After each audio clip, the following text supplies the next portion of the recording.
2,42,400 पे टैली हुआ आपका ट्रायल बैलेंस। अपन बनाएंगे उसका फाइनल।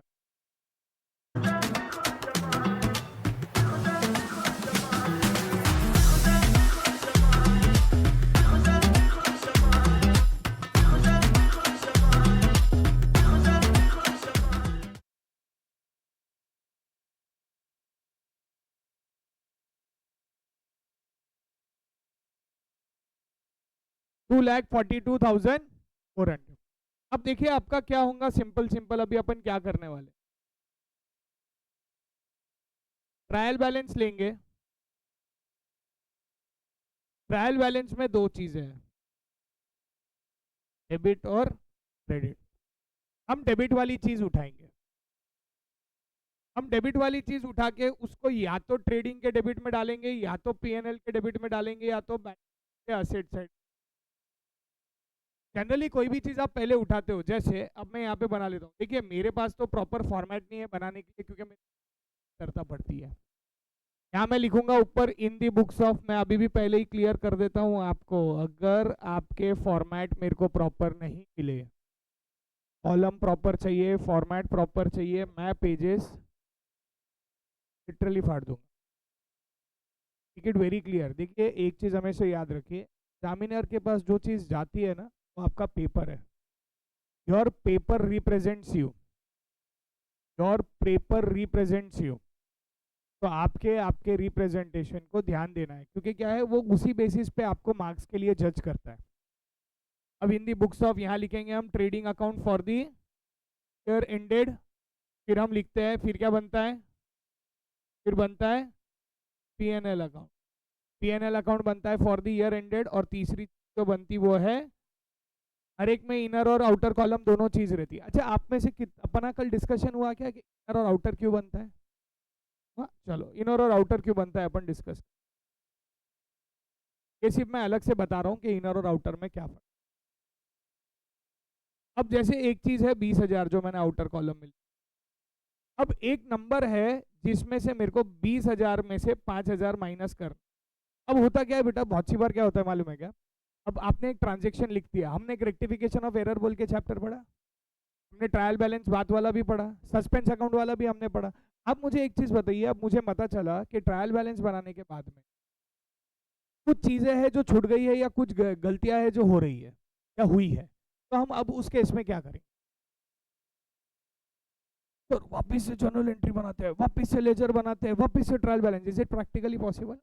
तो हम वो सारे करेक्शंस क्या करते हैं, rather than making the trial balance again, वो सारे करेक्शंस डायरेक्टली ट्रेडिंग पीएनएल और बैलेंस शीट में करते, सारे करेक्शन या एडजस्टमेंट उसको बोलेंगे हम, सारे एडजस्टमेंट उसमें डायरेक्टली कर।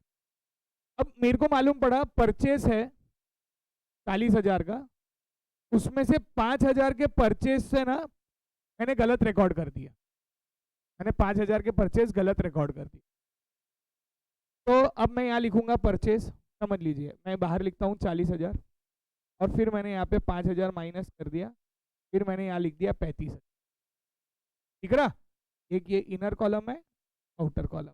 अभी अपन क्या कर रहे हैं, अपन सारी चीजें आउटर में कर रहे हैं, ये समझने के लिए कि इनर में क्या करना है और कब करना। अब आउटर में लिख दिया, अब मैं आपको बोल रहा हूँ इसकी टोटल करो। आपको मेरे को बता सकता है what is the total of this column, ये वाली कॉलम, कोई टोटल बता सकता है मेरे को, what is the column of this total column? हाँ 55,000। Okay, how many of you agree that it is 55,000? You agree? But how many of you are sure कि एग्जाम में आप 55 के जगह पे 95 लिख के आओगे? पोपट जी श्योर है कि 55 के जगह पे 95 होगा? 100%, क्योंकि एग्जाम का प्रेशर अलग रहता है, उसमें गलतियां होनी है। अच्छा प्रेजेंटेशन में क्या ये प्रेजेंटेशन अच्छा दिख रहा है क्या? प्रेजेंटेशन में क्या ये प्रेजेंटेशन अच्छा दिख रहा है क्या? जब ये प्रेजेंटेशन, अब मेरे को इसको बेहतर बनाना है, तो मैं क्या करूंगा, ये इनर कॉलम आउटर कॉलम, ये 20,000, मैं 40,000 इनर कॉलम में लिखूंगा, फिर 5,000 यहाँ से, और आउटर कॉलम में 35। आप मेरे को बताइए विच प्रेजेंटेशन इज मच बेटर। और मैं जो टोटल करूंगा वो कौन से कॉलम की करूंगा? आउटर कॉलम की, क्योंकि इनर कॉलम को मैं वर्किंग के लिए यूज करूंगा वर्किंग। आप मेरे को बताओ दोनों में से कौन सा प्रेजेंटेशन आपको ज्यादा बेहतर लगा? सेकंड वाला क्यों? सर क्या हमने ऐसा प्रेजेंटेशन कहीं किया है? हाँ टीआरएस। मैंने आपको बताया भी था इनर कॉलम का इस्तेमाल क्यों किया जाता है, जब आपको कोई चीज़ के लिए रिलेटेड कैलकुलेशंस करने होते हैं और अच्छे से करने होते हैं तो आप उसको इनर कॉलम में करते हो रादर देन आउटर कॉलम। अब सेम चीज़ अब यहाँ पे स्टार्ट करें। ट्रेडिंग पीएनएल और अब बैलेंस शीट बना चुके हैं, बैलेंस शीट एज मेरी रिक्वेस्ट रहेंगी आप लोग प्रॉपर इनर और प्रॉपर आउटर कॉलम। सबसे पहली चीज़ क्या है? ओपनिंग।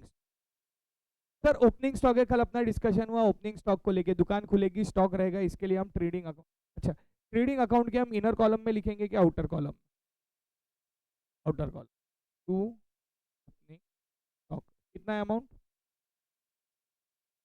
नेक्स्ट देखिए जनरली जैसे ही मैंने परचेज लिया ना मैं 4 क्वेश्चन पूछता हूँ, मैं केबीसी वाला आदमी, 4 क्वेश्चन पूछ।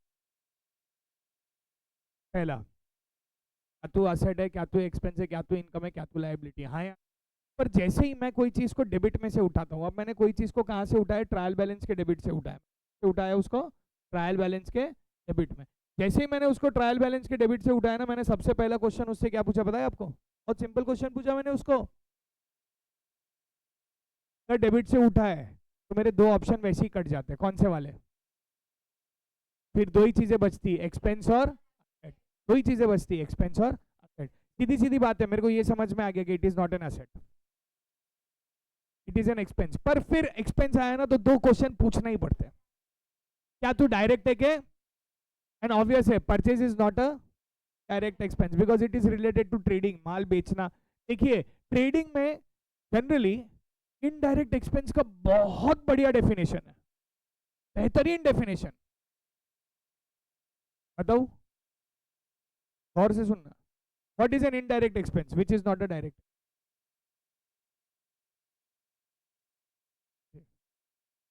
लर्न हो गया? मैं चीजें बताता ही ऐसा हूँ कि एक झटके में लर्न होती स्टूडेंट्स को, तरीका ही है। What is a direct expense? Direct expense are those expense which are related to manufacturing, trading, production, purchasing, selling। जैसे कैसे होता है बिजनेस? बिजनेस क्या होता है? एक ट्रेडिंग बिजनेस होता है, आप लेके बेच देते हो। एक दुकान होती है जिसमें आप खरीदते हो फिर बेचते हो। ट्रेडिंग मतलब क्या होता है? आप हाथों हाथ बेच देते हो, मतलब गाड़ी से लिया गाड़ी से बेच दिया तुरंत ना, अपने दुकान में स्टोर नहीं करते हो। दूसरा एक बिजनेस होता है जिसमें आप मैन्युफैक्चर करते हो, मैन्युफैक्चर फैक्ट्री होती है, फैक्ट्री में आप मैन्युफैक्चरिंग करते हो, तो वहाँ पे माल आता है, वहाँ पे माल बनता है, बनने के बाद में आगे बिकती है फिनिश गुड्स वगैरह। मैन्युफैक्चरिंग की एक चीज़ बेहतरीन है कि उसमें 3 टाइप के स्टॉक रहते हैं, यहाँ पे तो एक ही रहता फिनिश गुड्स। पे कौन सा स्टॉक रहता? एक ही रहता, फिनिश गुड्स। एक्चुअल में अगर आपने देखा होगा एक्चुअल में 3 टाइप के स्टॉक रहते हैं, रॉ मटेरियल रहता है, एक सेमी फिनिश गुड्स रहता है, एक फिनिश गुड्स। और ये सेमी फिनिश बोले तो आधा बने हुआ। तुम्हारे को सबसे पहले अगर उसका एग्जाम्पल दूं, बहुत प्यारा एग्जाम्पल है मेरे पास, भजी है, रॉ मटेरियल है, पानी डाल के घोल जब तैयार रहता है तो वो सेमी फिनिश प्रोडक्ट है, जब तेल में जाके वो बनता है तो वो फिनिश प्रोडक्ट हो जाता है। तब इसके लिए डायरेक्ट एक्सपेंस क्या हुआ? तेल डायरेक्ट एक्सपेंस है, मम्मी जो बना रही है वो डायरेक्ट एक्सपेंस है, नमक डायरेक्ट एक्सपेंस है। तो आपको ये बाइफरकेट करना पड़ेगा कि प्रोडक्शन के लिए कौन सी चीज़ है, ट्रेडिंग के लिए कौन सी चीज़ है। अगर आपको समझ गया कि ये प्रोडक्शन और इससे रिलेटेड है तो ये डायरेक्ट एक्सपेंस हो जाएंगे और बाकी के जो एक्सपेंस हो जाएंगे वो।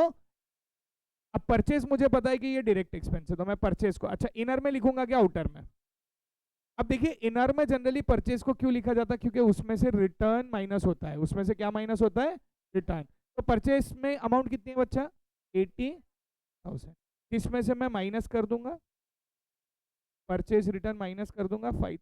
देखिए एक और चीज मैं बता रहा हूँ आपको और गौर से समझना इस, आपने देखा नेगेटिव चीज को मैंने ब्रैकेट में 5,000 ऐसा क्यों किया होगा? मैं 100% माइनस करना है क्योंकि कंफ्यूजन में बच्चे क्या करते मालूम है, ब्रैकेट नहीं डालते, फिर वो 85,000 प्लस 5,000 आउटर कॉलम में गया,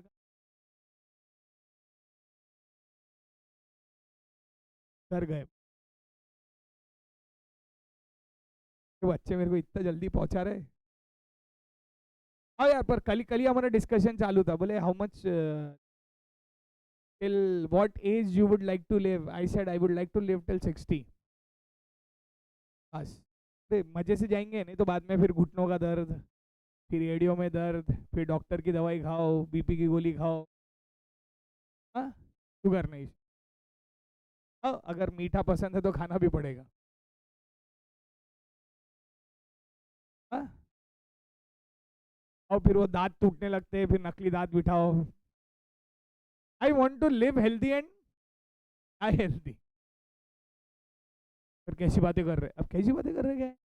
प्रैक्टिकल है, जो आया है वो या तो डेबिट करने का तो क्रेडिट करने।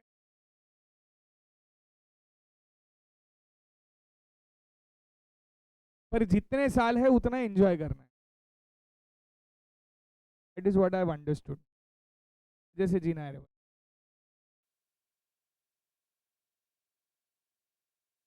यू नो कि at a particular age you start having issues in your body। Age के बाद, जैसे अभी मैं गया था चश्मा दिखाने के लिए, मेरा तो चश्मा चोरी हो गया। तो मैं डॉक्टर के पास, तब मैं बहुत बड़ा सेलिब्रिटी वाली फीलिंग आ रही, मेरा चश्मा गायब हो गया उसके। तो जब मेरा ये हुआ ना, मैं डॉक्टर के पास गया, बोले यस यस, बोले आपको अब नज़दीक में तकलीफ जाएगी, बोले have you have turn 40, turn 40, बोले नहीं, उम्र के साथ में ये सारी चीज़ें होते रहती है। तो अपन ने एक चीज डिसाइड कर लिया, तो जनरली क्या होता है, पहले प्रॉब्लम चालू होती है पेट से। अपन ने डिसाइड कर लिया कि भी शादी में जाने का पहले एसिडिटी की गोली खा लेनी, मतलब बाद में खाओ, उससे पहले फुल एंजॉय करो, फिर 2 गोली और खा लेते का, पर enjoyment. I am not teaching you that what, ऐसे बता रहा हूँ। Moments are very rare in your life. आपके हिसाब से 365 दिन में शादी या एंजॉयमेंट वाले दिन कितने आते? Maximum 20, including your mother's birthday, your father's birthday, your dog's birthday, your cat's birthday, your squirrel's birthday। अरे भाई, बहुत सारे लोग रहते हैं जिनके पेट एनिमल्स रहते हैं। अब मेरे को ये नहीं समझ में आता, तुम उनके पेट है कि वो तुम्हारे पेट है। तो इन सारों का अगर आप मिला दो तो maximum 20 days in your life you get to enjoy. Why to waste it, have total fun.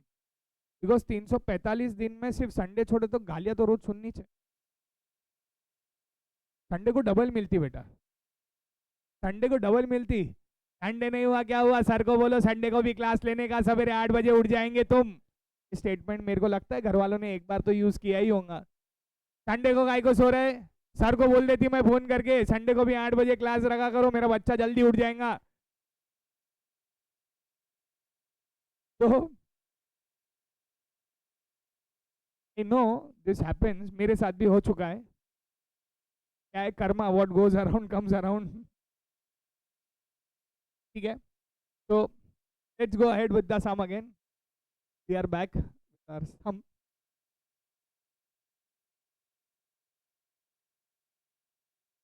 एक चीज है ना, I don't know, you might call me emotional or you whatever you might call me, you get very rare moments with your family to enjoy। आपको लगता है ये चीज, और गर्ल्स बोल के तो पर्टिकुलरली आपको बहुत कम मोमेंट्स मिलते हैं। मैं उस चीज को उस डायरेक्शन में नहीं लेके जाना चाहता, पर आपको मालूम है at the end of what are the result. जो मोमेंट मिले ना, शेयर करो। हम बाद में रिग्रेट करते बोला, मैं 13 साल घर के बाहर रहा हूँ, बहुत सारे मोमेंट्स है जो मैंने मिस कर दी। पेरेंट्स का 50th बर्थडे मैंने we miss a lot things. भी मिले ना मौका उनको बोलने का, आज तुम्हारे साथ ही डिनर पे जाना है, तुम्हारे साथ बैठ के खा।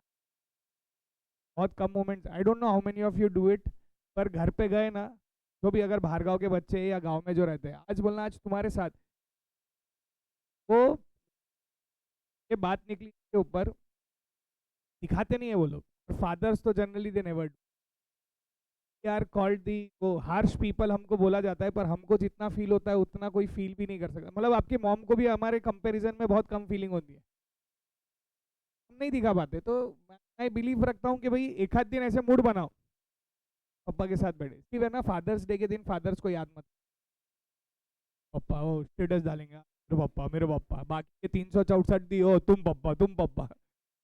तो वी आर प्रोटेक्टिव पीपल, और you it is, we are protective people, for you it is restrictions, but for us it is care, because you see the world from your eyes, you see the world that your friends how do they do, तो भाई मेरे को उसका see the world from our eyes and we know what people think, but our thoughts and your thoughts might match might not match, but or at the end of the day it is only protection और कुछ नहीं। चलो, तो हम trial balance में purchase हो गया, purchase return. Sir आपने एक चीज गलत की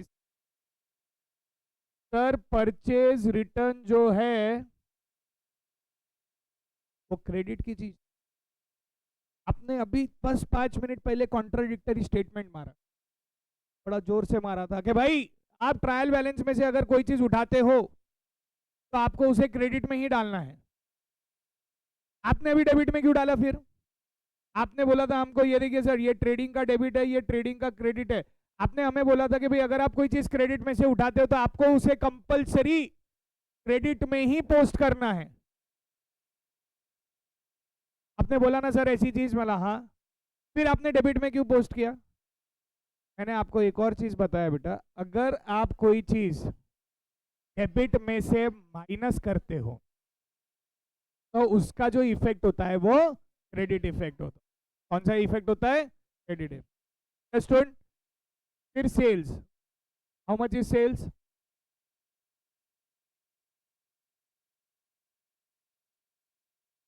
उसके बाद में तुरंत है सेल्स, सेल्स 6000 सर, इस डेबिट की चीज आपने क्रेडिट में लिखी, पर आपने कहां से माइनस किए? आप अगर कोई चीज क्रेडिट में से माइनस करते हो तो उसका अल्टीमेट इफेक्ट कौन सा होता है? अल्टीमेट इफेक्ट कौन सा होता है? ठीक है, नेक्स्ट, रेंट। आपके हिसाब से आप देखिए, रेंट है, वैसे तो चार चीजें होती है, या तो इनकम, या तो लायबिलिटीज, या तो असेट, या तो एक्सपेंस। अब अगर मैं देख रहा हूं यहाँ पे रेंट, अब सीधी सीधी बात है, मेरे पास दो ही ऑप्शन बचते, या तो एक्सपेंस या तो asset. Is rent an asset? It is an. अब एक्सपेंस में दो चीजें होती है, या तो डायरेक्ट या तो, unless it is not related to factory or anything, it is an indirect expense। तो indirect expense को हम कहाँ लिखेंगे? P&L अकाउंट में लिखेंगे, यहाँ लिखेंगे rent. Inner column outer column? Inner के आउटर? जब तक आपको पता ना हो कि किसी पर्टिकुलर चीज से रिलेटेड कोई एडजस्टमेंट है या कोई चीज छूट गई है या कोई चीज ऐसा हो गया है, तब तक आप उसे इनर कॉलम में नहीं।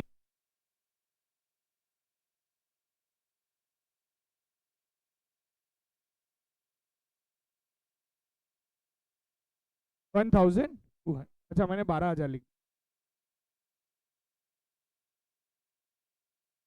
Salaries, inner outer, inner outer amount 5700। मैं सही कर रहा हूं क्या? मैं सैलरी को कहां लिखा? मैंने पीएनएल में लिखा। क्यों लिखा मैंने पीएनएल में? क्योंकि वो कौन सा एक्सपेंस है?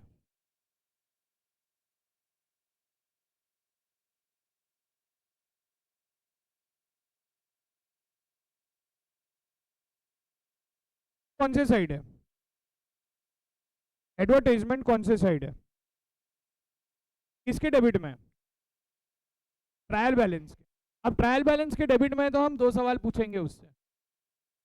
ट्रायल बैलेंस के डेबिट में तो हम उसे दो सवाल पूछेंगे। क्या दो सवाल पूछेंगे? क्या तू असेट है, क्या तू एक्सपेंस है? अगर उसने बोला मैं असेट हूं, वो बोलेगा क्या? क्यों नहीं बोल सकता? वो असेट नहीं है, मतलब वो क्या है? एक्सपेंस। तो हम क्या लिखेंगे यहाँ? एडवर्टीजमेंट अमाउंट 880 रुपए। Is it clear? Next, commission received, okay, credit side, credit में दो चीजें रहती है, या तो क्या वो लायबिलिटी है क्या भाई, इनकम है। अब इनकम में दो चीजें, एक तो डायरेक्ट इनकम, एक भाई इनकम में अगर आप देखेंगे जनरली, इनकम में देखें तो जनरली डायरेक्ट इनकम में एक ही आती है, वो सेल्स है। तो ये कौन सी इनकम हुई, तो हम यहाँ लिख देंगे कमीशन रिसीव्ड। हमेशा एक चीज याद रखना, पीएनएल की पहली दो लाइनें हमेशा खाली छोड़नी है, मैं बताऊंगा क्यों। कमीशन रिसीव्ड कितना है अमाउंट, ओके, उसके बाद है डिस्काउंट रिसीव्ड, तो डिस्काउंट रिसीव्ड भी क्या हो गया, इनडायरेक्ट इनकम। इनडायरेक्ट इनकम कहाँ जाती है, पीएनएल में, कहाँ जाती है, पीएनएल के क्रेडिट में, अमाउंट 710। हम क्या कर रहे हैं, हम ट्रायल बैलेंस में से कोई चीज उठा रहे हैं, तो ट्रायल बैलेंस में डेबिट में है, या तो अगर डेबिट में से उठा रहे तो हमारे पास तीन ही ऑप्शन है, ट्रेडिंग में डालेंगे, पीएनएल में डालेंगे, बैलेंस शीट के असेट में, यस और नो। और क्रेडिट में से उठा रहे तो हमारे पास तीन ऑप्शन है, ट्रेडिंग का क्रेडिट, पीएनएल का क्रेडिट और लायबिलिटी। पर आपने एक चीज नोटिस किया क्या, क्रेडिट की चीज मैं उठा के कहाँ पे डाल रहा हूँ, क्रेडिट में पुट कर रहा हूँ, क्रेडिट की चीज उठा के कहाँ डाल रहा हूँ, क्रेडिट में। आगे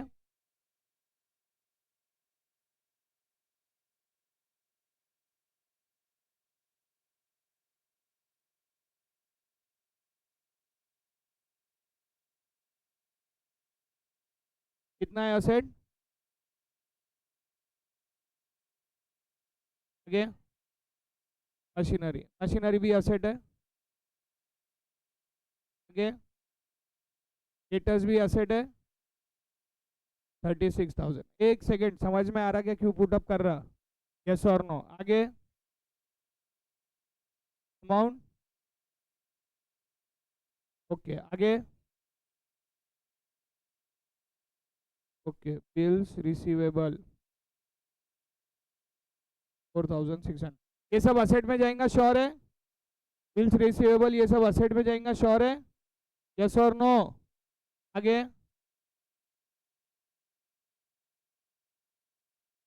ओके, कहाँ जाएगा, cash in hand, okay, amount,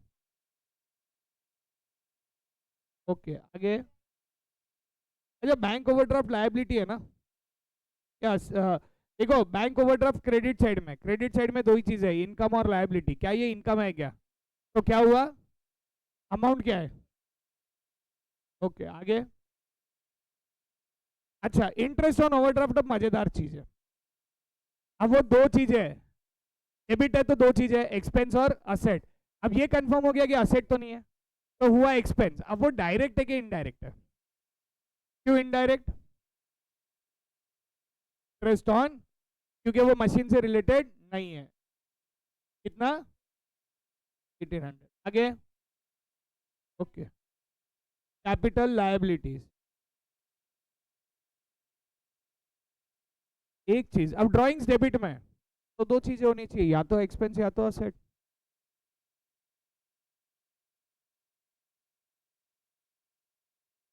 drawing is either an expense or an asset,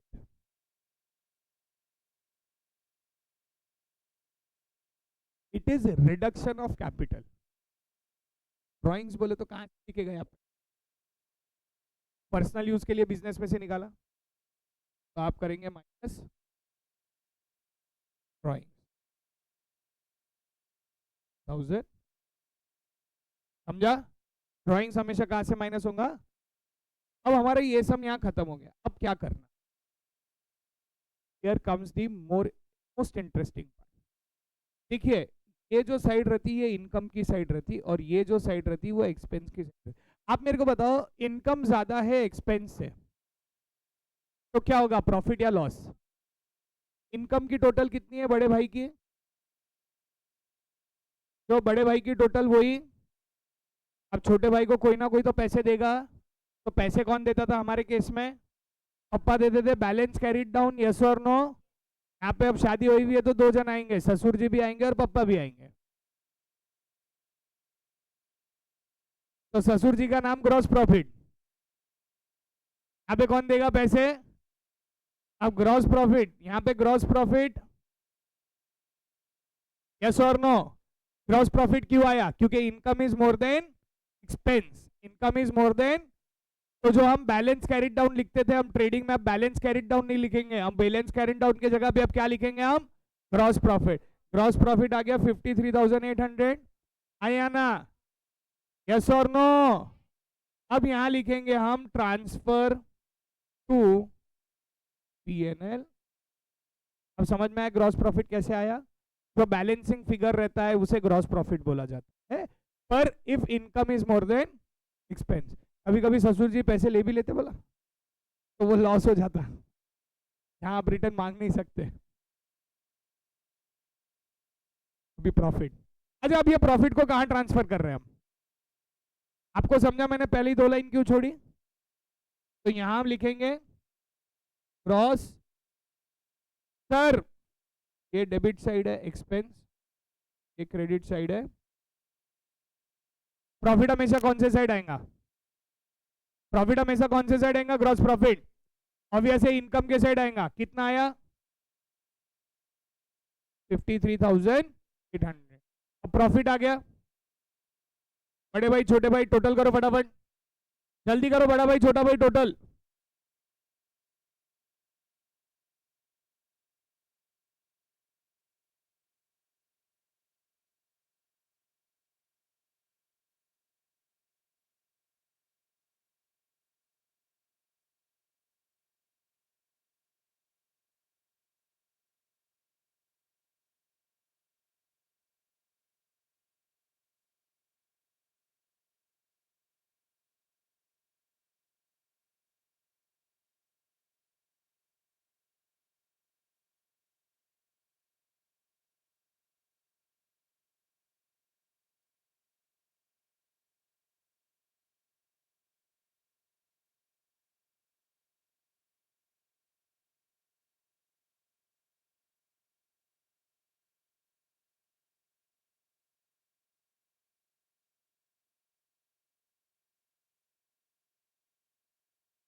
कितना आया बेटा? क्रेडिट साइड की टोटल कितनी है जल्दी बताओ? 55,009, 55,950, 55,9, यस और नो? अब इनकम इज मोर देन, ठीक है नहीं? क्योंकि आप क्रेडिट साइड को अगर बड़ा भाई मान रहे हो तो इनकम इज मोर देन, अब income is more than expense, तो यहां जो बचेगा वो क्या बचेगा? क्या बचेगा? समझ में आया? तो कितना आ रहा नेट प्रॉफिट बताओ? 46,000। और यहां लिखेंगे transfer to capital account, transfer to capital account. हम कैपिटल में जाके ऐड करेंगे नेट प्रॉफिट। कितनी अमाउंट है? 46,000। आउटर कॉलम में कितना आ रहा है बताओ?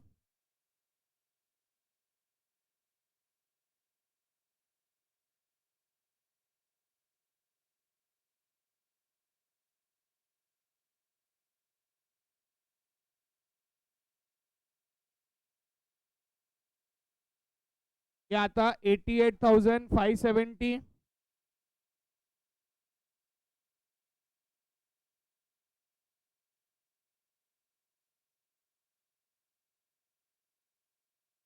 क्या आता? 1,13,820। तुमको जादू बताऊं? अब जादू देखना, पक्का? कैसे मालूम? सर कभी ना कभी आपने बताया ही था। ये भी आ रहा है 1,13,830।